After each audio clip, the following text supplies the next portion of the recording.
the vast majority of people who are going to be starved out and forced into whatever it may be, exile, whatever it may be, or death, um, are innocent people. They're ordinary people. They're the same human beings as Israelis. They are people with feelings, with families. Breakfast. No one knows for sure the number of hostages taken by Hamas, but it's thought to be scores of Israelis and others from abroad, maybe as many as 150. Hamas has threatened to execute a captive for each home hit without warning. One man who knows probably more than anyone about being held hostage in the Middle East is, of course, Sir Terry Waite. He was an envoy for the Church of England and he travelled to Lebanon to try to secure the release of hostages held there and was himself kidnapped and held captive for 4 years. He joins us now. Good morning to you, Terry. Good morning, Sue. How are you? Very good, thank you. We spoke to a woman today whose 12-year-old daughter with special needs has been taken hostage, and her mum gone into Gaza. She doesn't know where. And what she said to us, I found so sad. 'Cause she said, I'm on air now talking to you because I believe the world is full of powerful people in the US, in Germany, in France, in Britain that can stop this, that can get my child back, that can get my mum back. And I didn't know what to say to her, Terry, because I didn't know how true that is. Do you think that is true? Do you think there is any means, peaceable means of the great powers of the world to do something as localized as get a 12-year-old girl back to her mum? Well, one can have, first of all, the deepest sympathy for that lady. In the last days, people, relatives and friends of those who've been taken hostage have been in touch with me and asking me similar questions. The fact of the matter is that geopolitics have taken over this situation. And when that happens, the personal tragedies are put to one side almost. And who are the people that suffer? The people that suffer, they're ordinary people who are quite innocent of any wrongdoing on both sides of the divide, on Israel, on the Israeli side, and on the Palestinian side. In the past, I've sat down with Israeli families who suffered tremendous loss because of terrorist activity. I've been devastated, and I've done my best with them.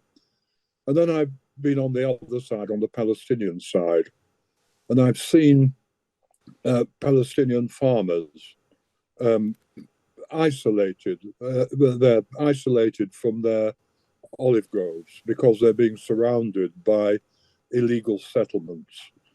And there hasn't been in the past, in my view, real impartiality in dealing with this situation.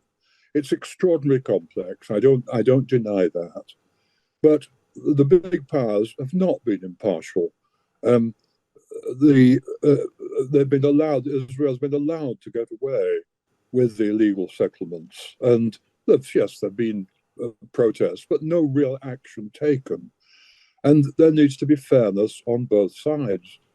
So, I mean, as resentment builds up, one is not at all surprised that we've got to this particular situation. I do not agree with the activities that have been taken at all. Of course, I don't. I think warfare is absolutely wrong. But somehow now, what we need are the great powers and the regions in the territory to really get together and say this problem has to be resolved, and it has to be resolved peacefully.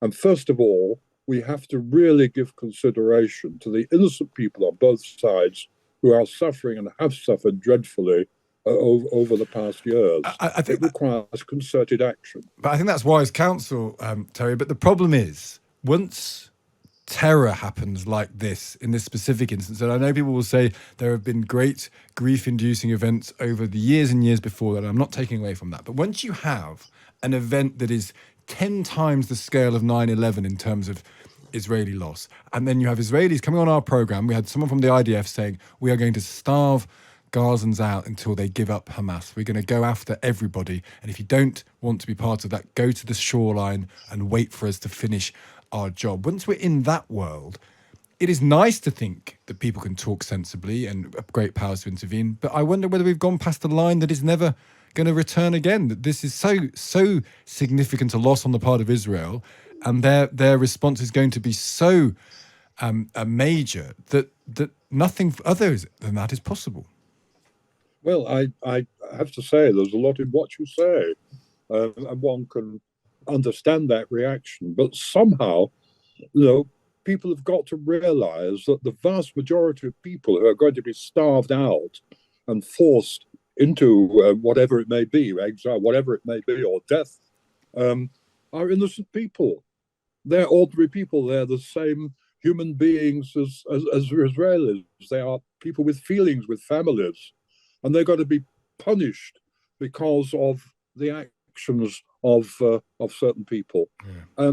What can you do? All you can do is plead for people to be human, to have some human understanding, to have some human feeling, and to say, look, stop this nonsense. Warfare in the end is not going to resolve anything.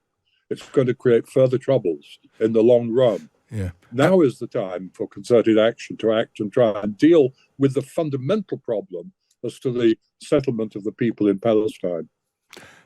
You've been a hostage. I can't imagine. Maybe, I don't know if you can say your experience will be like the experience of someone in 2023 being taken by Hamas, a 12-year-old girl being taken by Hamas. I mean, do you have any sense of how they'll be treated, what it's like to be a hostage? Or do you think Yes, these are very different times?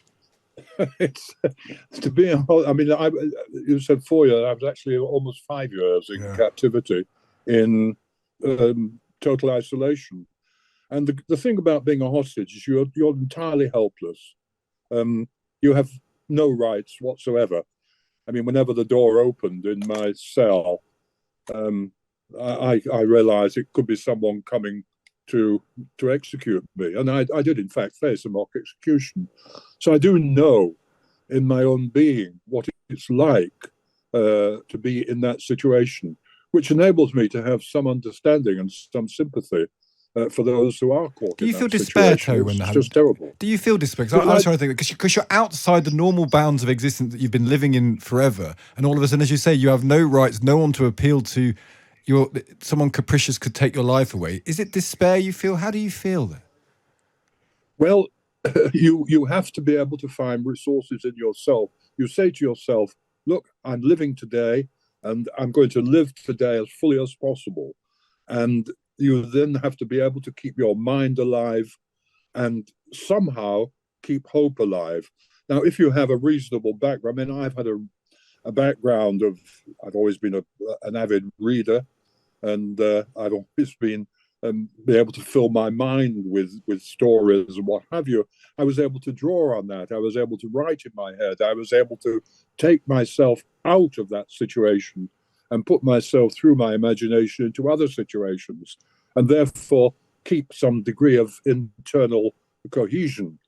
But it's all the time. You're in the background, of course, is this terror, the fact that you may die. Yeah. But you say to yourself, I'm here today, I'm going to live as fully as possible for today, and then move on. But Oh, these insights that I gained from that have been enormously helpful because, I founded an organization called Hostage International, which gives support now to hostage families and to returning hostages.